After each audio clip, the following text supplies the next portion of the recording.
I have been looking on, this evening, at a merry company of children assembled round that pretty German toy, a Christmas tree. The tree was planted in the middle of a great round table, and towered high above their heads. It was brilliantly lighted by a multitude of little tapers, and everywhere sparkled and glittered with bright objects. There were rosy-cheeked dolls, hiding behind the green leaves, and there were real watches, with movable hands, at least, and an endless capacity of being wound up, dangling from innumerable twigs. There were French polished tables, chairs, bedsteads, wardrobes, 8-day clocks, and various other articles of domestic furniture, wonderfully made. In tin, at Wolverhampton, perched among the boughs, as if in preparation for some fairy housekeeping, there were jolly, broad-faced little men, much more agreeable in appearance than many real men, and no wonder, for their heads took off, and showed them to be full of sugar plums. There were fiddles and drums, there were tambourines, books, work-boxes, paint-boxes, sweetmeat boxes, peep-show boxes, and all kinds of boxes. There were trinkets for the elder girls, far brighter than any grown-up gold and jewels. There were baskets and pincushions in all devices. There were guns, swords, and banners. There were witches standing in enchanted rings of pasteboard, to tell fortunes. There were teetotums, humming tops, needle cases, pen wipers, smelling bottles, conversation cards, bouquet holders, real fruit, made artificially dazzling with gold leaf, imitation apples, pears, and walnuts, crammed with surprises. In short, as a pretty child, before me, delightedly whispered to another pretty child, her bosom friend. There was everything, and more. This motley collection of odd objects, clustering on the tree like magic fruit, and flashing back the bright looks directed towards it from every side, some of the diamond eyes admiring it were hardly on a level with the table, and a few were languishing in timid wonder on the bosoms of pretty mothers, aunts, and nurses, made a lively realization of the fancies of childhood, and set me thinking how all the trees that grow and all the things that come into existence on the earth, have their wild adornments at that well-remembered time. Being now at home again, and alone, the only person in the house awake, my thoughts are drawn back, by a fascination which I do not care to resist, to my own childhood. I begin to consider, what do we all remember best upon the branches of the Christmas tree of our own young Christmas days, by which we climbed to real life. Straight, in the middle of the room, cramped in the freedom of its growth by no encircling walls or soon-reached ceiling, a shadowy tree arises, and, looking up into the dreamy brightness of its top, for I observe in this tree the singular property that it appears to grow downward towards the earth, I look into my youngest Christmas recollections.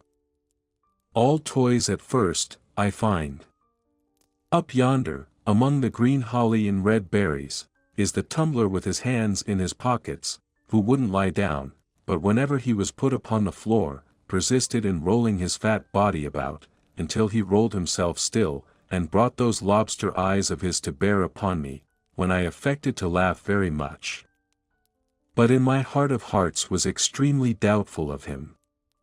Close beside him is that infernal snuff-box, out of which there sprang a demoniacal counselor in a black gown, with an obnoxious head of hair, and a red cloth mouth, wide open, who was not to be endured on any terms, but could not be put away either, for he used suddenly, in a highly magnified state, to fly out of mammoth snuff-boxes in dreams, when least expected. Nor is the frog with cobbler's wax on his tail, far off, for there was no knowing where he wouldn't jump, and when he flew over the candle, and came upon one's hand with that spotted back, red on a green ground, he was horrible.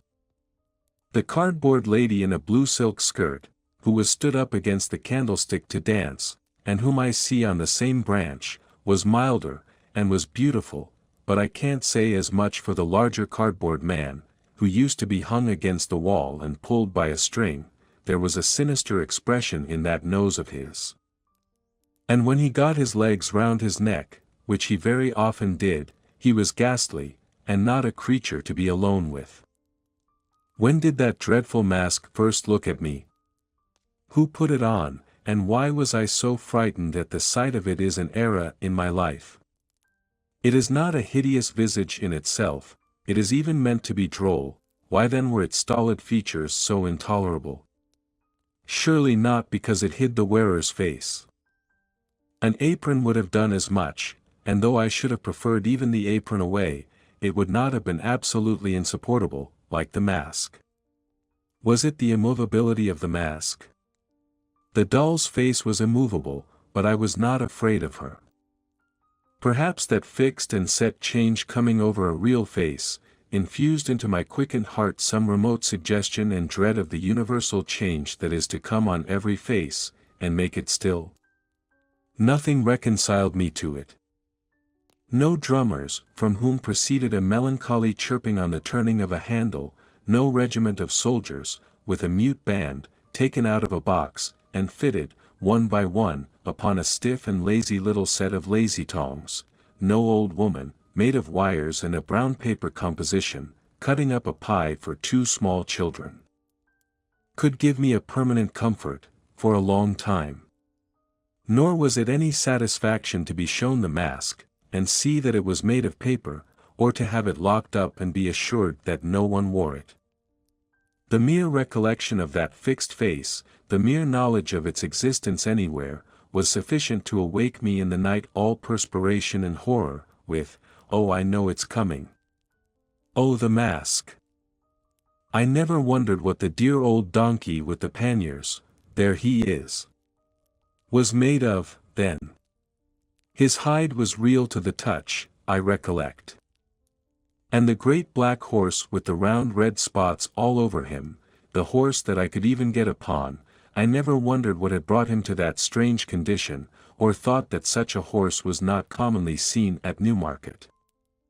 The 4 horses of no color, next to him, that went into the wagon of cheeses, and could be taken out and stabled under the piano, appear to have bits of fur tippet for their tails, and other bits for their manes, and to stand on pegs instead of legs, but it was not so when they were brought home for a Christmas present. They were all right, then, neither was their harness unceremoniously nailed into their chests, as appears to be the case now.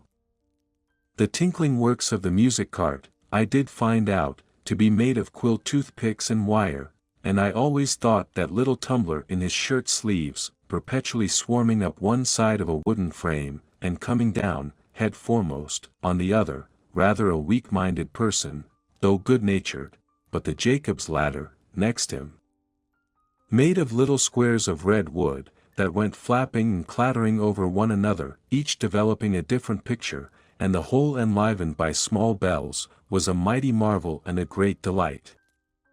Ah! The doll's house, of which I was not proprietor, but where I visited.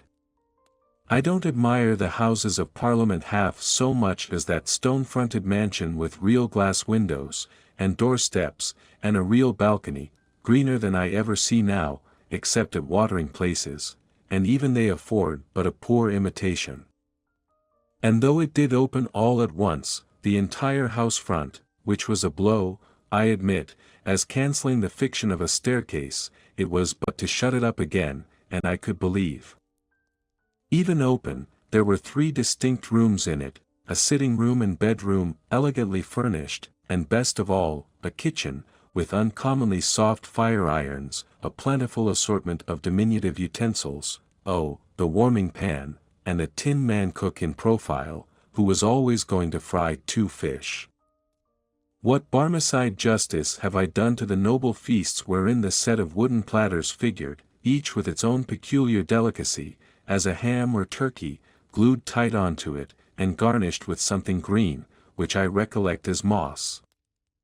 Could all the temperance societies of these later days, united, give me such a tea-drinking as I have had through the means of yonder little set of blue crockery, which really would hold liquid, it ran out of the small wooden cask, I recollect, and tasted of matches, and which made tea, nectar.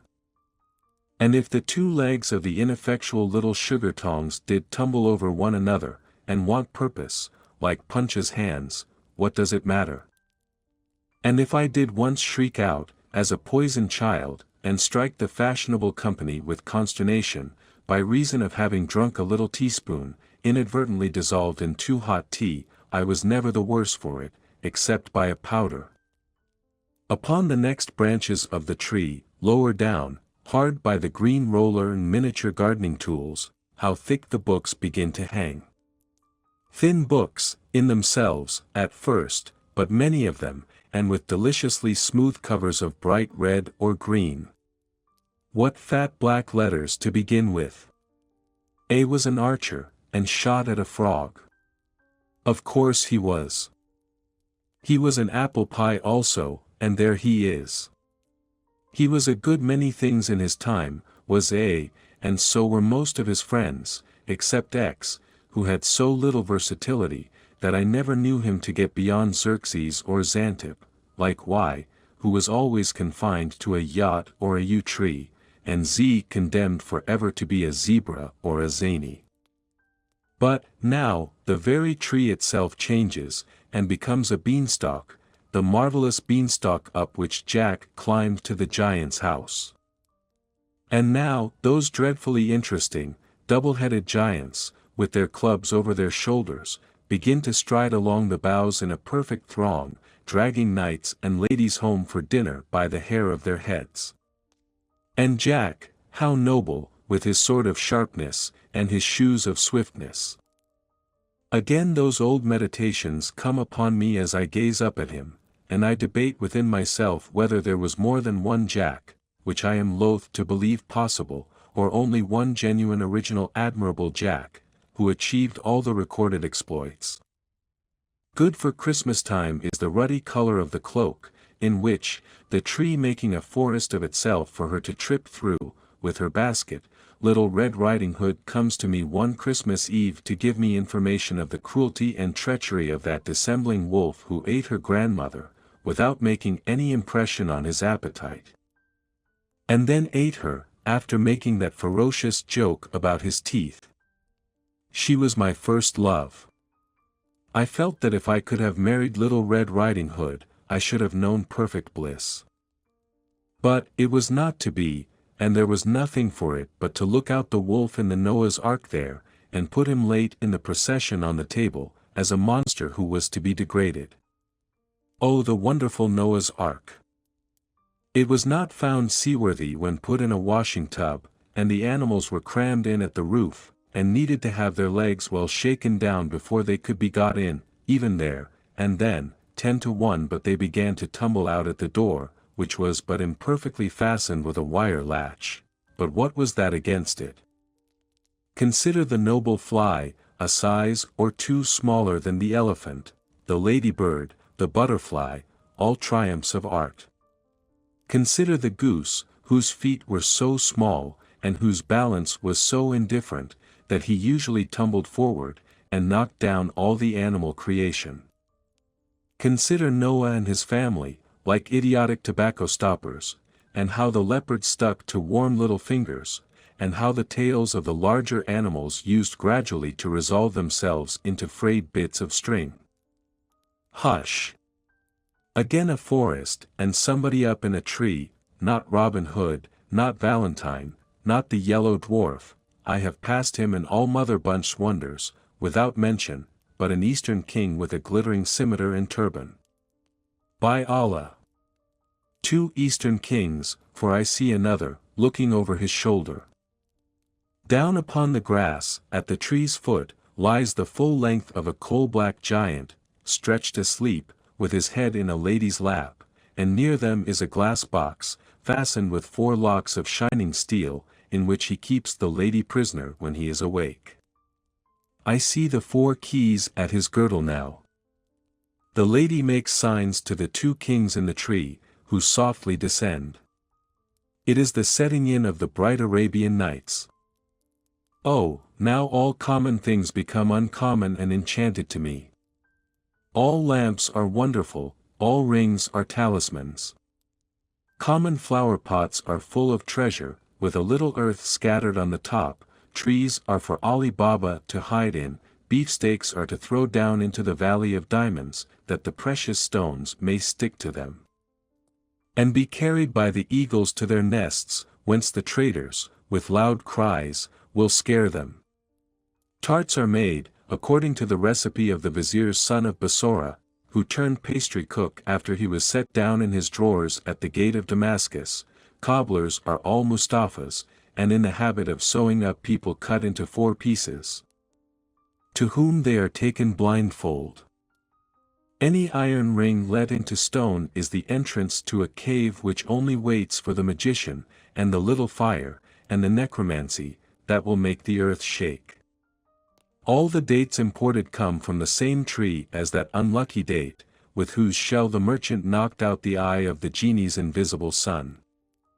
All olives are of the stock of that fresh fruit, concerning which the commander of the faithful overheard the boy conduct the fictitious trial of the fraudulent olive merchant.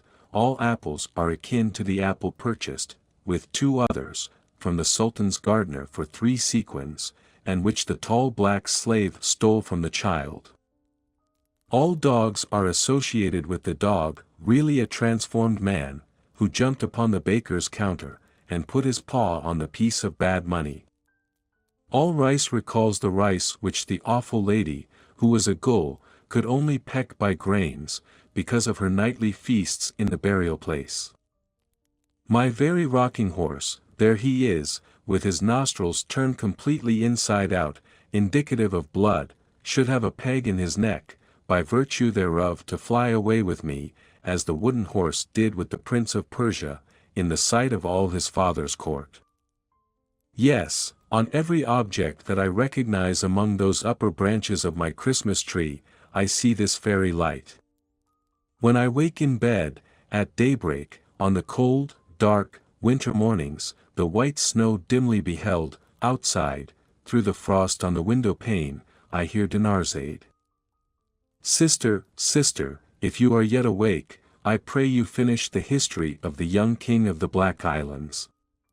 Scheherazade replies, if my lord the Sultan will suffer me to live another day, sister, I will not only finish that, but tell you a more wonderful story yet. Then, the gracious Sultan goes out, giving no orders for the execution, and we all 3 breathe again. At this height of my tree I begin to see, cowering among the leaves, it may be born of turkey, or of pudding, or mince pie, or of these many fancies, jumbled with Robinson Crusoe on his desert island, Philip Quarrel among the monkeys, Sandford and Merton with Mr. Barlow, Mother Bunch, and the Mask, or it may be the result of indigestion, assisted by imagination and over-doctoring, a prodigious nightmare. It is so exceedingly indistinct, that I don't know why it's frightful, but I know it is. I can only make out that it is an immense array of shapeless things, which appear to be planted on a vast exaggeration of the lazy tongs that used to bear the toy soldiers, and to be slowly coming close to my eyes, and receding to an immeasurable distance. When it comes closest, it is worse. In connection with it I descry remembrances of winter nights incredibly long, of being sent early to bed, as a punishment for some small offense, and waking in 2 hours, with a sensation of having been asleep 2 nights, of the latent hopelessness of morning ever dawning, and the oppression of a weight of remorse. And now, I see a wonderful row of little lights rise smoothly out of the ground, before a vast green curtain. Now, a bell rings, a magic bell, which still sounds in my ears unlike all other bells, and music plays, amidst a buzz of voices, and a fragrant smell of orange peel and oil. Anon, the magic bell commands the music to cease, and the great green curtain rolls itself up majestically, and the play begins. The devoted dog of Montargis avenges the death of his master, foully murdered in the forest of Bondi, and a humorous peasant with a red nose and a very little hat, whom I take from this hour forth to my bosom as a friend. I think he was a waiter or an hostler at a village inn, but many years have passed since he and I have met. Remarks that the sagacity of that dog is indeed surprising, and evermore this jocular conceit will live in my remembrance fresh and unfading. overtopping all possible jokes, unto the end of time. Or now, I learn with bitter tears how poor Jane Shore, dressed all in white, and with her brown hair hanging down, went starving through the streets, or how George Barnwell killed the worthiest uncle that ever man had, and was afterwards so sorry for it that he ought to have been let off.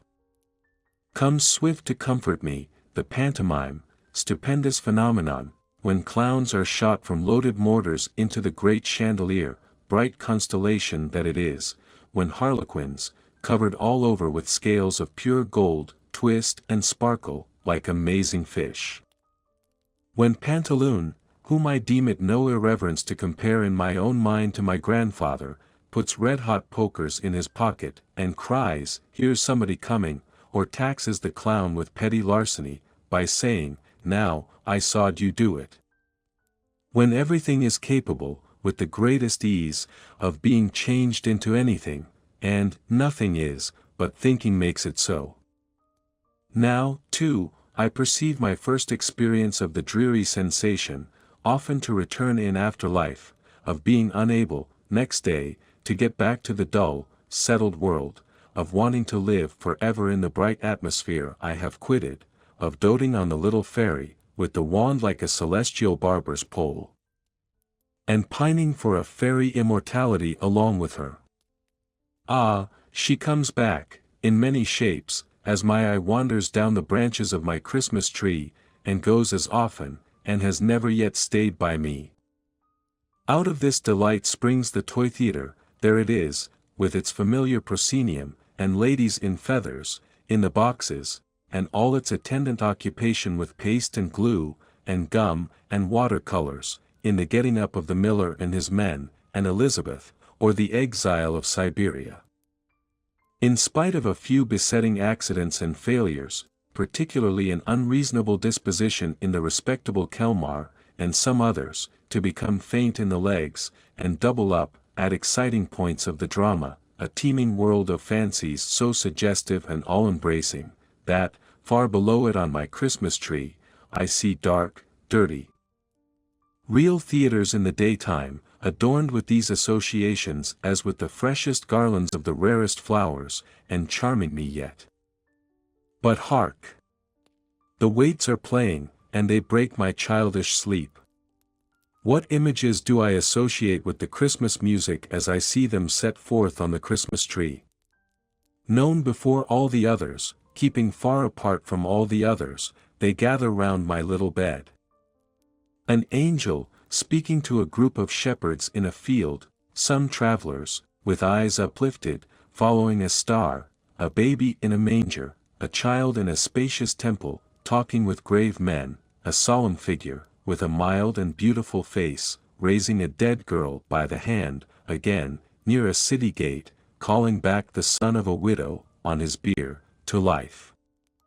A crowd of people looking through the opened roof of a chamber where he sits, and letting down a sick person on a bed, with ropes, the same, in a tempest, walking on the water to a ship, again, on a seashore, teaching a great multitude, again, with a child upon his knee, and other children round, again, restoring sight to the blind, speech to the dumb, hearing to the deaf, health to the sick, strength to the lame, knowledge to the ignorant, again, dying upon a cross, watched by armed soldiers, a thick darkness coming on, the earth beginning to shake, and only one voice heard, "Forgive them, for they know not what they do."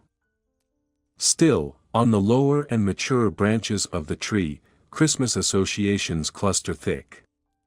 Schoolbooks shut up, Ovid and Virgil silenced, the Rule of Three, with its cool impertinent inquiries, long disposed of, Terence and Plautus acted no more, in an arena of huddled desks and forms, all chipped, and notched, and inked, cricket bats, stumps, and balls, left higher up, with the smell of trodden grass and the softened noise of shouts in the evening air, the tree is still fresh, still gay.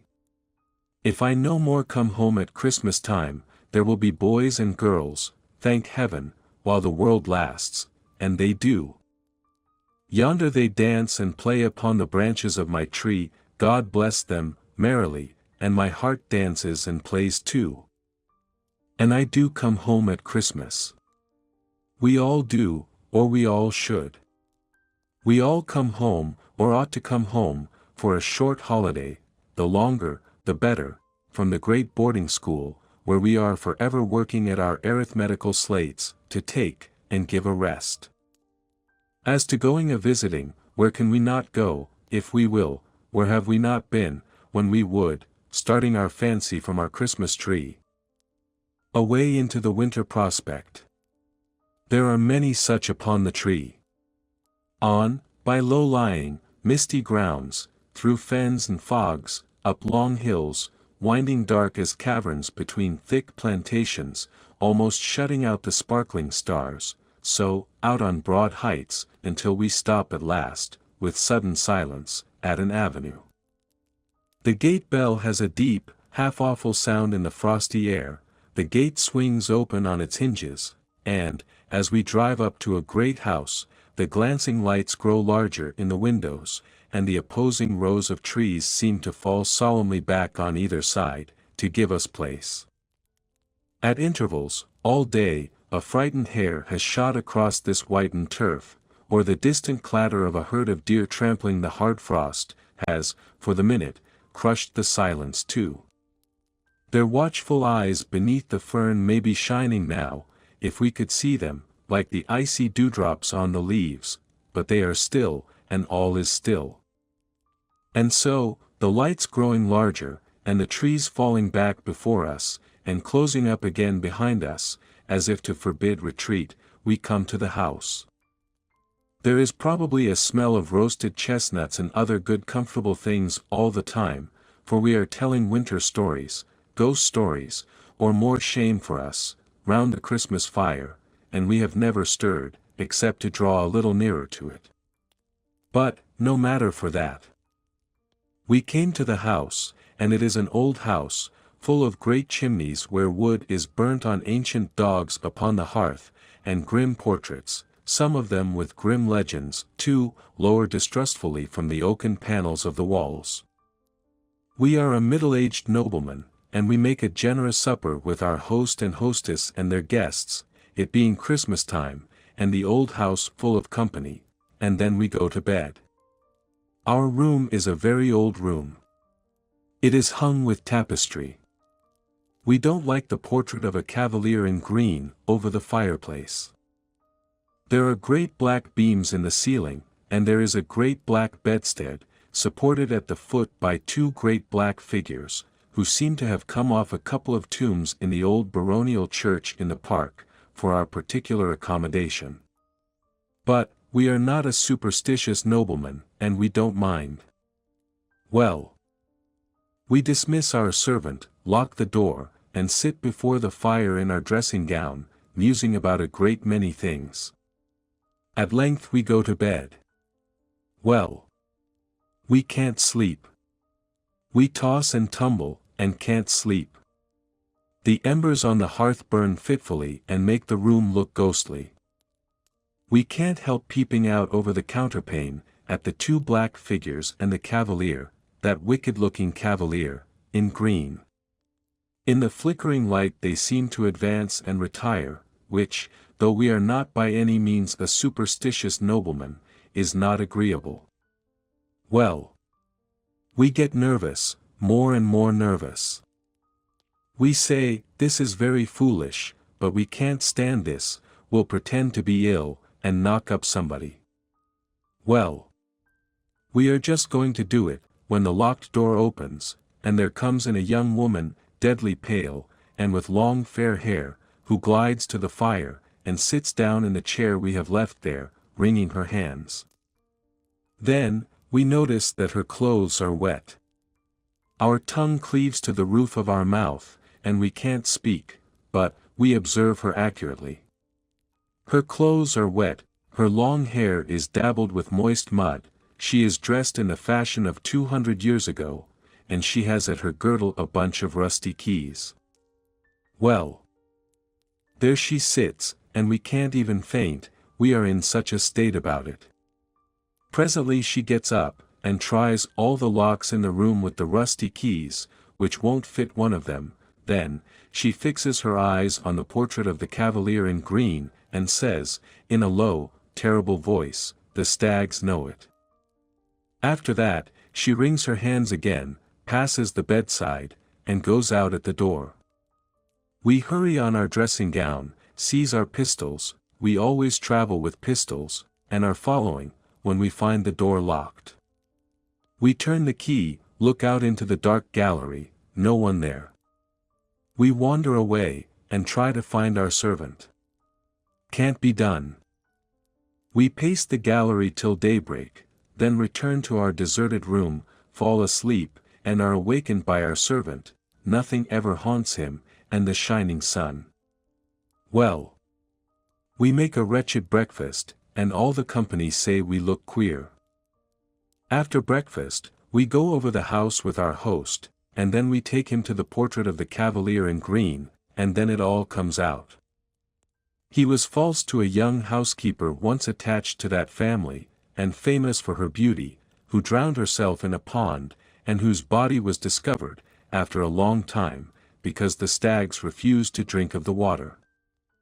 Since which, it has been whispered that she traverses the house at midnight, but goes especially to that room where the cavalier in green was wont to sleep, trying the old locks with the rusty keys. Well, we tell our host of what we have seen, and a shade comes over his features, and he begs it may be hushed up, and so it is. But, it's all true, and we said so, before we died, we are dead now, to many responsible people. There is no end to the old houses, with resounding galleries, and dismal state bedchambers, and haunted wings shut up for many years, through which we may ramble, with an agreeable creeping up our back, and encounter any number of ghosts, but, it is worthy of remark perhaps, reducible to a very few general types and classes, for ghosts have little originality, and walk in a beaten track. Thus, it comes to pass, that a certain room in a certain old hall, where a certain bad lord, baronet, knight, or gentleman, shot himself, has certain planks in the floor from which the blood will not be taken out. You may scrape and scrape, as the present owner has done, or plane and plane, as his father did, or scrub and scrub, as his grandfather did, or burn and burn with strong acids, as his great-grandfather did, but, there the blood will still be, no redder and no paler, no more and no less, always just the same. Thus, in such another house there is a haunted door, that never will keep open, or another door that never will keep shut, or a haunted sound of a spinning wheel, or a hammer, or a footstep, or a cry, or a sigh, or a horse's tramp, or the rattling of a chain. Or else, there is a turret clock, which, at the midnight hour, strikes 13 when the head of the family is going to die, or a shadowy, immovable black carriage which at such a time is always seen by somebody, waiting near the great gates in the stable-yard.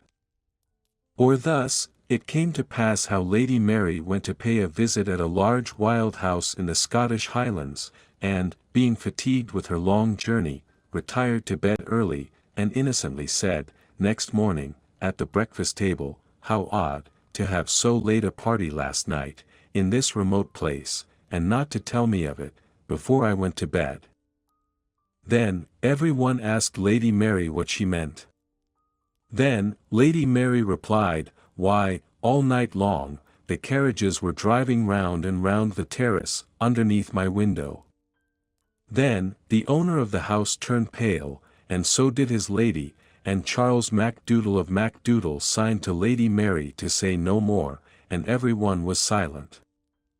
After breakfast, Charles MacDoodle told Lady Mary that it was a tradition in the family that those rumbling carriages on the terrace betokened death. And so it proved, for, 2 months afterwards, the lady of the mansion died.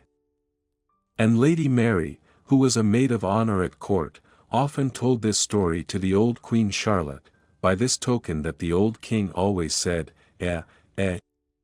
What? Ghosts, ghosts. No such thing, no such thing. And never left off saying so, until he went to bed. Or, a friend of somebody's whom most of us know, when he was a young man at college, had a particular friend, with whom he made the compact that, if it were possible for the spirit to return to this earth after its separation from the body, he of the twain who first died, should reappear to the other. In course of time, this compact was forgotten by our friend, the two young men having progressed in life, and taken diverging paths that were wide asunder.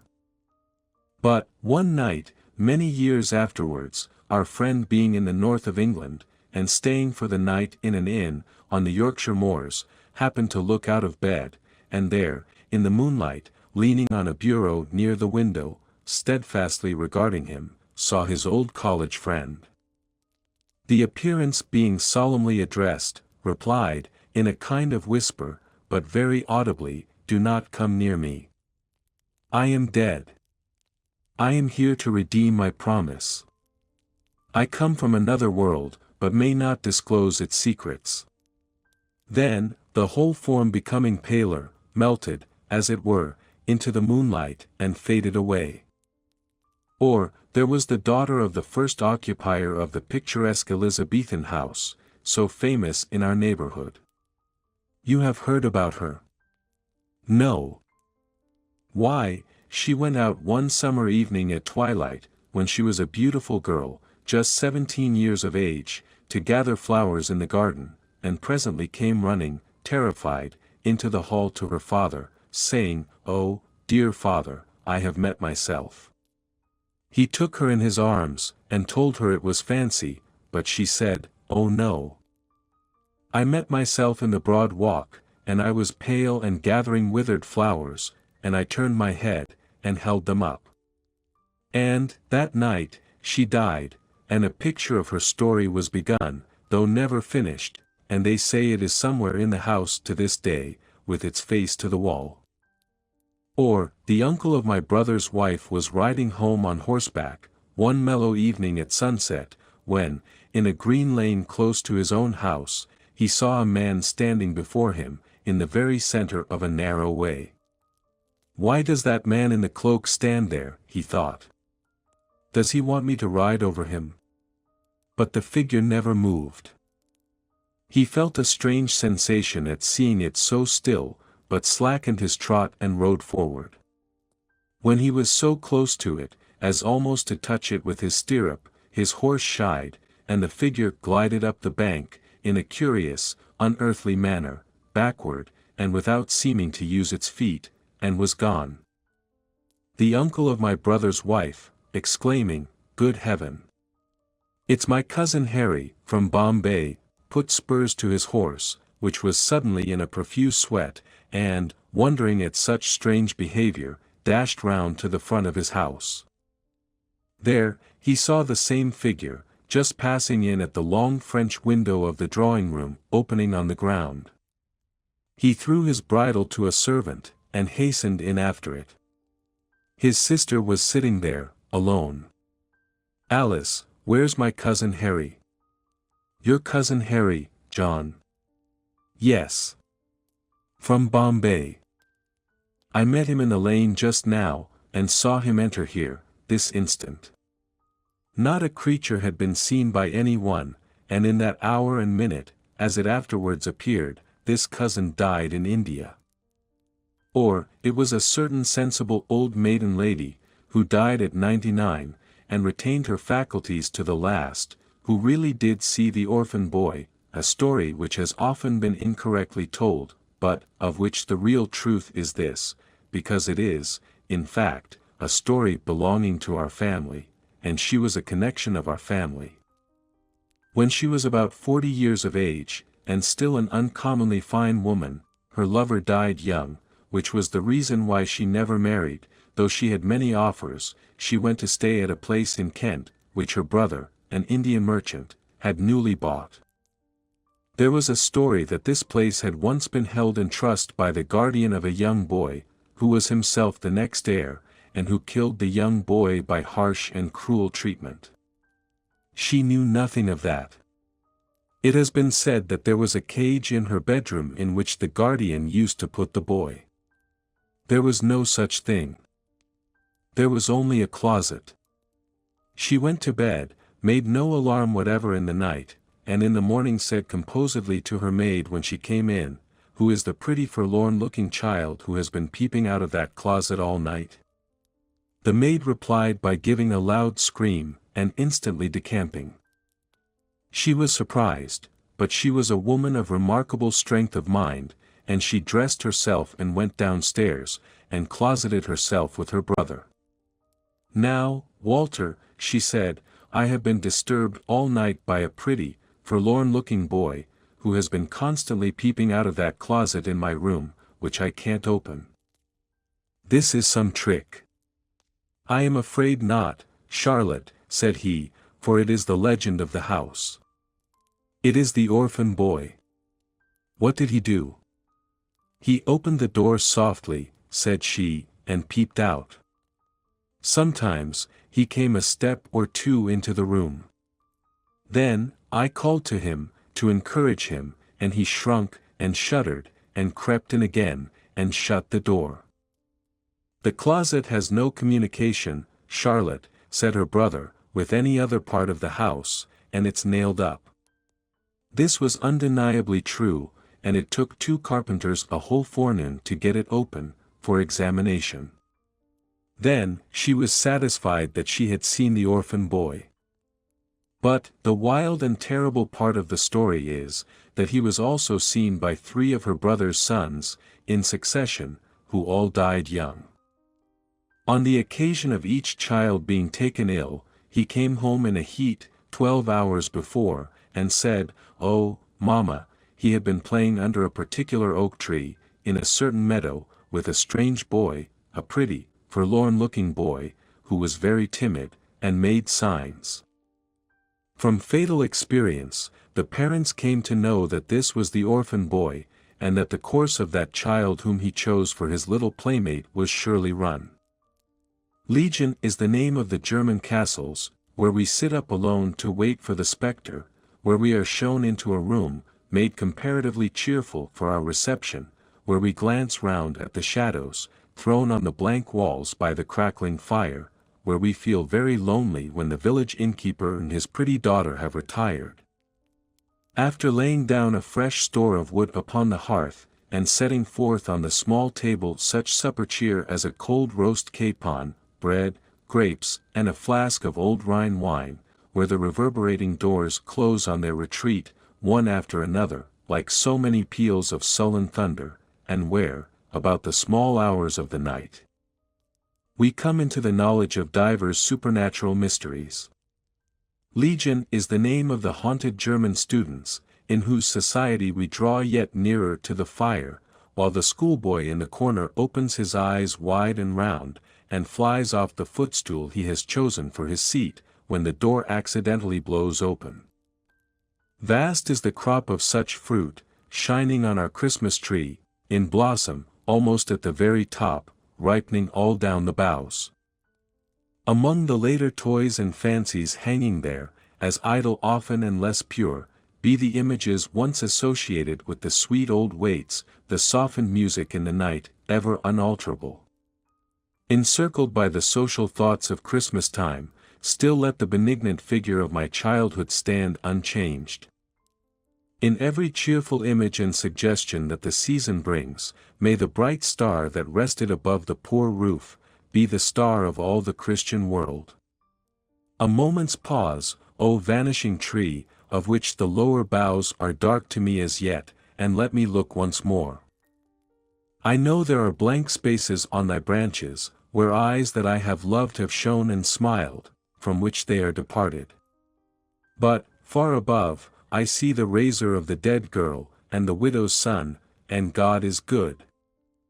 If age be hiding for me in the unseen portion of thy downward growth, oh may I, with a grey head, turn a child's heart to that figure yet, and a child's trustfulness and confidence. Now, the tree is decorated with bright merriment, and song, and dance, and cheerfulness. And they are welcome. Innocent and welcome be they ever held, beneath the branches of the Christmas tree, which cast no gloomy shadow.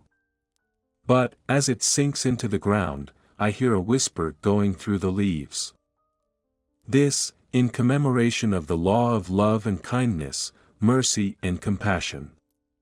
This, in remembrance of me,